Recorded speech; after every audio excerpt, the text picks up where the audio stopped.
Halo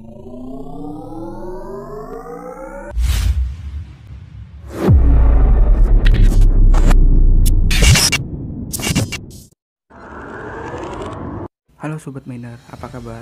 Kembali lagi di Miner News edisi Mei, yang pastinya akan memberikan berita-berita terupdate, menarik, dan unik untuk kita simak semua. Berikut, kami sajikan 3 berita yang terjadi pada bulan ini. Berita pertama, PT Antam Tbk berkomitmen untuk mengolah limbah sesuai dengan ketentuan yang berlaku agar tidak menimbulkan dampak negatif pada lingkungan dan masyarakat di sekitar wilayah operasional.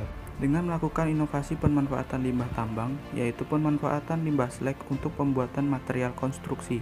Slag sendiri merupakan material sisa hasil proses pyrometalurgi, pemisahan logam dari bijinya dalam proses pengolahan ferronikel di UPB Nikel, Sulawesi Tenggara.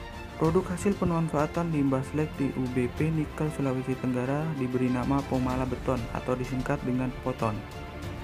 Limbah slag dari pabrik ferronikel Pomala ini difungsikan sebagai road base, yard base, dan bahan-bahan konstruksi beton di lokasi internal UBP Nikel, Sulawesi Tenggara.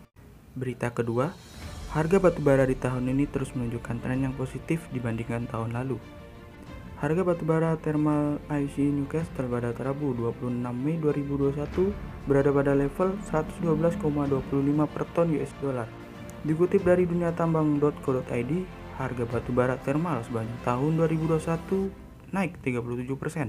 Harga batubara yang naik secara drastis ini disebabkan oleh banyaknya permintaan batubara dari Cina yang sedang mengalami musim hujan. Akibatnya pasokan batubara di Cina semakin menipis. Curah hujan di Cina yang tinggi berpotensi bencana banjir dan topan yang besar, sehingga bisa menyebabkan pemadaman listrik di tambang batubara. Kondisi ini membuat produksi batubara di Cina semakin terganggu. Hal ini membuat batubara bergerak naik sehingga dari negara lain dapat meningkatkan ekspornya ke Cina. Peningkatan harga batubara ini meningkatkan prospek pertumbuhan ekonomi di Asia naik. Berdasarkan laporan terbaru dari Asia Development Bank, memperkirakan pertumbuhan ekonomi di kawasan Asia akan mencapai 7,3% di tahun ini. Berita ketiga, sejumlah pengamat bidang pertambangan menyarankan kepada Kementerian SDM untuk menunda penambahan kuota produksi batubara tahun ini. Dikutip dari katadata.co.id, hal ini seiring dampak tsunami COVID-19 yang tengah melanda India. India sendiri merupakan konsumen batubara Indonesia yang cukup signifikan, sehingga krisis kesehatan yang terjadi di India diprediksi akan mempengaruhi harga batubara.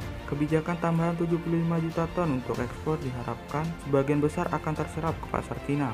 Kebijakan tambahan 75 juta ton untuk ekspor diharapkan sebagian besar terserap ke pasar Tiongkok di saat pasar India yang sedang tertekan akibat lonjakan kasus COVID-19 yang luar biasa akhir-akhir ini. Turunnya permintaan akan mempengaruhi volume impor batubara India. Hal ini memukul ekspor negara produsen batubara utama dunia seperti Australia, Afrika Selatan, termasuk Indonesia.